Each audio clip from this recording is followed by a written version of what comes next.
start with your name and names. Yeah, so hi, I'm Rhonda Hart, RHONDA HART, and I'm the mom to Kimberly right here, and she was one of the kids that was shot and killed at Santa Fe High School almost 5 years ago. Rhonda, I know you weren't really most of the courtroom today, most of the hearing, but you did get filled in. Can you just give us just your reaction generally to what happened today? Yeah, so I think it's a baby step in the right direction. The Jack Rohde did say that we're going to have an expert come in. Some of us looked him up online. He is with UTMB, and he's going to go in and evaluate the shooter and to see kind of where his competency is, maybe look at a medication level. They did say like there's a point where he can be medicated and off here in left field and not competent, and maybe that they should tone down the medicine, for example, to bring him up to more cognizant.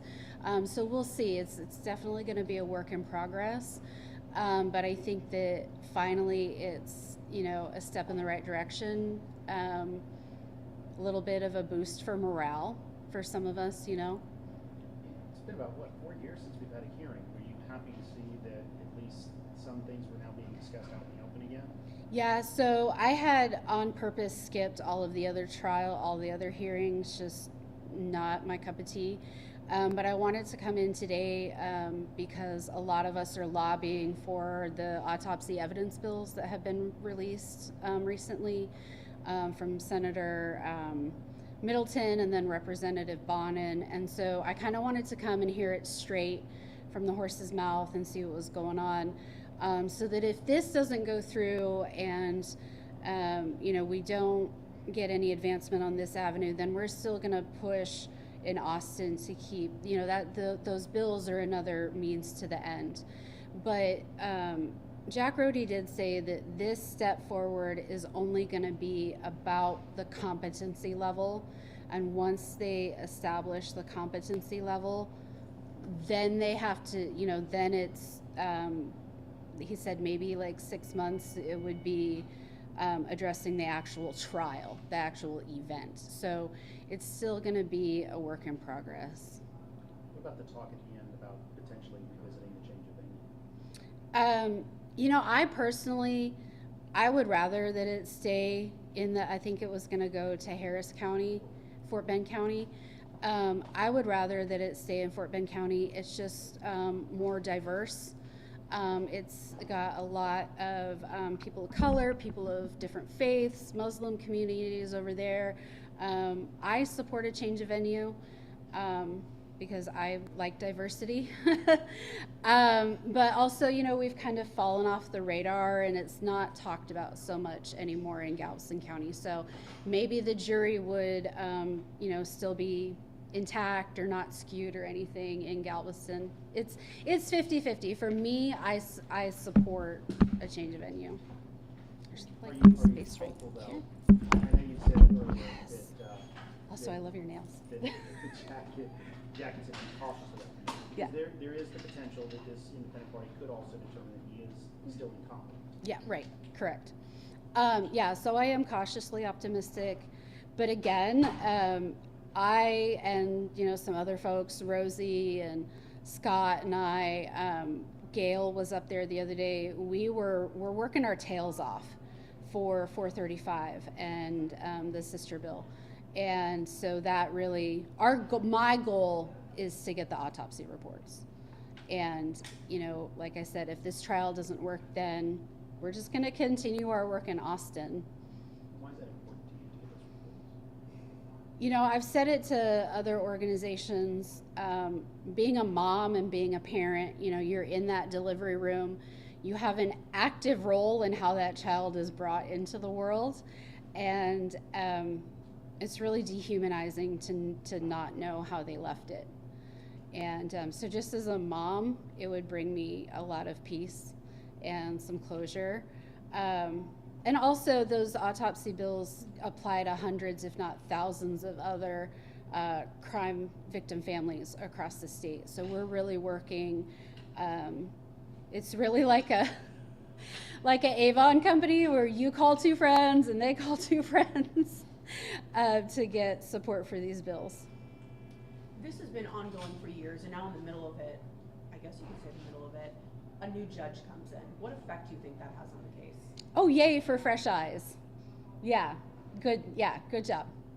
Yeah, I support that. I didn't vote for Judge Jones, but I support him coming in with a fresh set of eyes and taking a good new look at this. So yeah, I feel like it had been stagnant for a little while.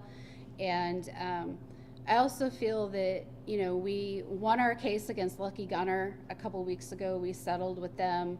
There is change coming from that. That was a real boost to the morale for our team. And, you know, now we're getting real vocal in Austin. And so, like, I feel like maybe we've got a little bit more attention to us. Some of us have been working with the Uvalde families. We're kind of getting a second wind from that. Senator Gutierrez has been really supportive of us. I feel like we're kind of catching our second drift, you know, our second wind. We're getting reinvigorated. We're coming up on 5 years. We're like, okay, we're sick of this. Let's just cut the crap and let's just get to it, you know? Yeah. Anything else? So can you come back in 45 days? We'll see. You had said you didn't want updates from the prosecution originally. Yeah, so for me and my well-being has always been just send me a text message before you let the news know. But for today, because we have been so active in Austin, like I wanted to hear it straight from the source, you know, so yeah, it was good. No bad feelings from me, and obviously we have Mario here. But yeah, I feel a little bit more positive. So, yeah. Thank you so much. You're I appreciate your welcome. time. Yeah, no problem. I got here late, so I missed the entire courtroom stuff, which was probably good. It was brief. Yeah, that's what I heard. I mean, I had barely sat down, and they're like, "Oh yeah, we're done." I mean, the judge apparently has made up his mind. Good. As a matter of course, you can lodge objections. Yeah, That was no. it, but he already made his mind. I'm tired of messing around. You know, it's like going back. It's like Rosie said. Rosie Stone has said this many times. When you're dealing with a mass shooting or a school shooting like this, it's never a question of who done it. We know who did it. We know you went in there, you bought the thing, you got the gun, you pulled the trigger. You know, like, let's just stop messing around and just get to it. You know, we all want to know what happened, and we just want him to face the consequences of his actions. So, yeah.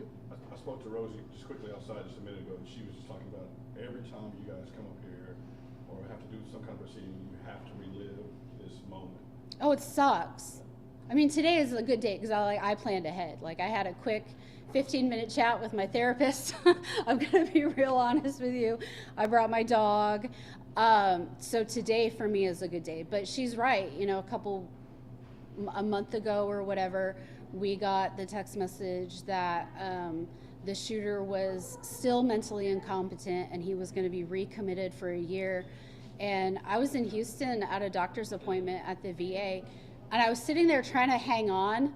And like, the more I sat there around all these average people, like, the room just started spinning. I was having a panic attack. I was like, I had to get the heck out of Dodge.